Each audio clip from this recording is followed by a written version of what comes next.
বলতেছে তোমরা কি শিখছ হাতি মানে কি? একজনকে হাতি মানে হয়েছে এটা একটা রশি। হাতি মানে কি?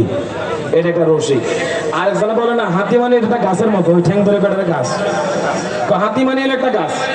আরেকজনে ধরছে প্যাট। হাতি মানে কি? হাতি মানে হচ্ছে একটা দেওয়াল। হাতি মানে কি? দেওয়াল।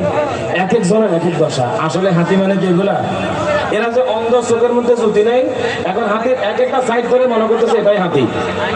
আমাদের দেশের ইসলামের অবস্থা এখানে কয়েকটা বাড়ি মনে করো এটাই ইসলাম।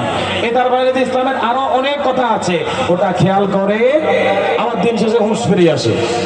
আবার ঘুরে ফিরে অদব, ঘুরে ফিরে হড়ে অদব। আল্লাহর ওলি ছাড়া কেউ যদি এই দেশে ইসলাম প্রতিষ্ঠা করার স্বপ্ন দেখে, এটা মিথ্যা ইসলাম, এটা সত্য ইসলাম নয়। এটা ইসলামের নামে প্রতারণা, এটা ইসলামের নামে ভণ্ডামি ছাড়া আর কিছু নয়। কথা বলতে ঠিক না? আল্লাহ পাক বুঝার তৌফিক দান করুক। আমাদের এই বাংলাদেশের মধ্যে যারা ইসলাম এনেছেন তারা ছিলেন আল্লাহর ওলি।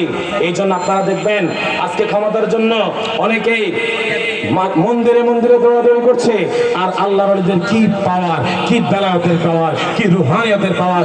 হিন্দুরা, খ্রিস্টানরা, বৌদ্ধরা আল্লাহর ওলিদের দরবারে আসে। কথা বলেন ঠিক কি না?